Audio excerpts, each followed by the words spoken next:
Vamos direto ao ponto, porque a Lei 15.272 de 2025 simplesmente virou a chave do sistema penal. Para quem acompanha o cenário jurídico, essa explicação de hoje é crucial. A gente vai mergulhar a fundo nas novas regras do jogo da prisão preventiva no Brasil. É literalmente uma revolução na forma como a justiça opera. O nosso roteiro aqui é super direto. A gente vai passar pelo novo cenário da prisão, os dois requisitos que não mudaram, as principais alterações na lei, aquele debate polêmico sobre o DNA, as divergências na doutrina e fechar com dicas bem práticas para as audiências. Parte 1. O novo cenário da prisão. Bom, o clima nas varas criminais e naquelas audiências de custódia mudou drasticamente. A gente precisa ter em mente que a prisão preventiva continua sendo uma medida totalmente excepcional, tá? Mas a forma de provar que ela é necessária, a essa mudou de vez. Tudo isso para evitar abusos com cárcere provisório.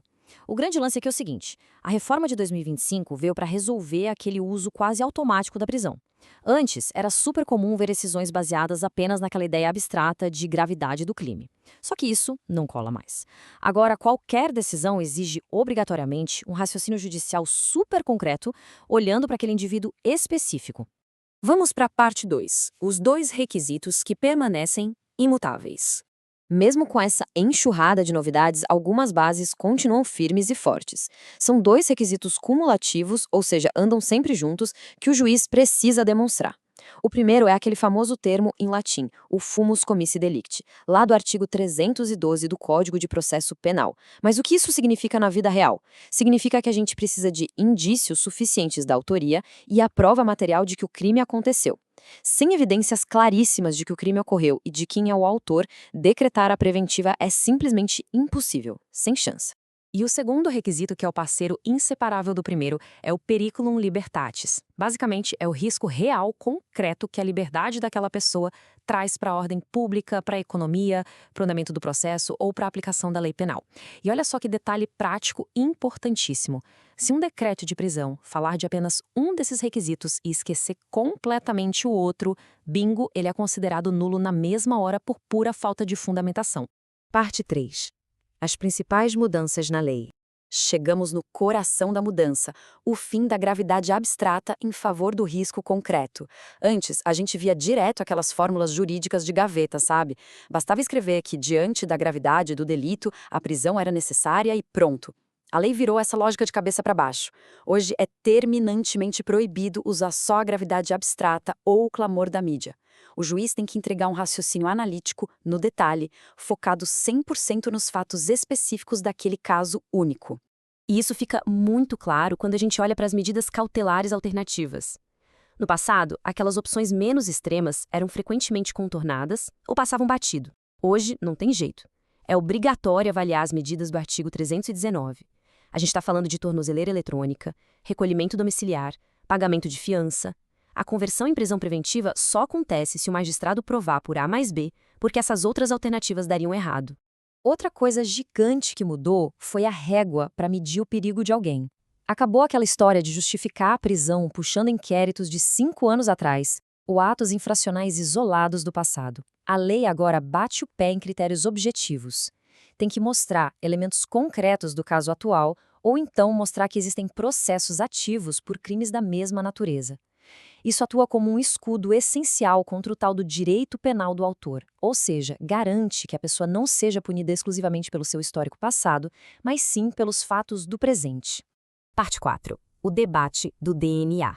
Agora, conhecendo essas amarras técnicas rigorosas, a gente tem que olhar para a inovação que botou fogo nas discussões jurídicas. A pergunta de $1 milhão é: coletar DNA logo na audiência de custódia fere direitos constitucionais? A nova regra estipula que, em crimes dolosos com violência ou grave ameaça, o juiz pode mandar coletar o material genético se a pessoa ainda não possui um perfil no banco de dados. Como era de se esperar, isso gerou uma baita tensão acadêmica e constitucional. Tem um choque profundo aí com o princípio da presunção de inocência e o direito fundamental à privacidade genética.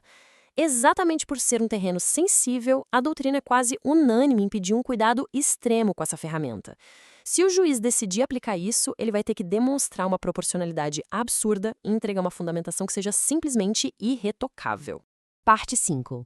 As divergências na doutrina. Um exemplo clássico desses debates é a própria natureza jurídica da prisão em flagrante. A maioria da doutrina enxerga o flagrante como um tipo direto de prisão cautelar. Mas tem uma parcela minoritária, com uma pegada mais garantista, que defende que o flagrante tem natureza pré-cautelar. Mas, no fim das contas, o que é vital compreender na prática é que a nova lei valida a necessidade de uma conversão super bem fundamentada. Não tem mais piloto automático, exige uma decisão judicial autônoma e completa lá na audiência de custódia. É super interessante ver como os grandes especialistas se dividem aqui. O Áureo Lopes Júnior, por exemplo, bate muito na tecla das garantias, reforçando que a prisão tem que ser a exceção da exceção. Já o Denis Sampaio foca bastante nessa proibição da gravidade abstrata, cobrando necessidades reais e empíricas. O Jorge Beiron Rocha traz um olhar mais estratégico, defendendo uma postura enérgica da defesa nessas audiências. E o Rogério Sanches Cunha já prefere uma linha de equilíbrio, argumentando que a prisão é sim perfeitamente legítima, desde que aqueles novos riscos objetivos que a lei exige estejam presentes de forma inquestionável. Parte 6. Dicas práticas para as audiências. Saindo da teoria e indo para o mundo real. Para quem atua na defesa, o trabalho agora é focado em cobrar o cumprimento milimétrico da lei. As estratégias envolvem exigir, de forma inegociável, uma análise exaustiva e detalhada das medidas alternativas.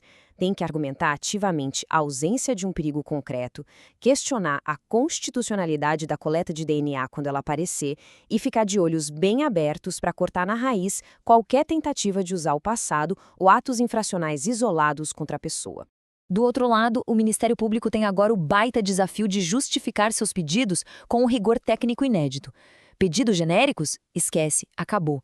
A promotoria é obrigada a trazer para a mesa elementos concretos e atuais de reiteração criminosa, demonstrar o risco iminente à sociedade ou ao processo e, principalmente, provar de forma cristalina por que uma medida menos severa simplesmente não daria conta do recado naquele caso específico.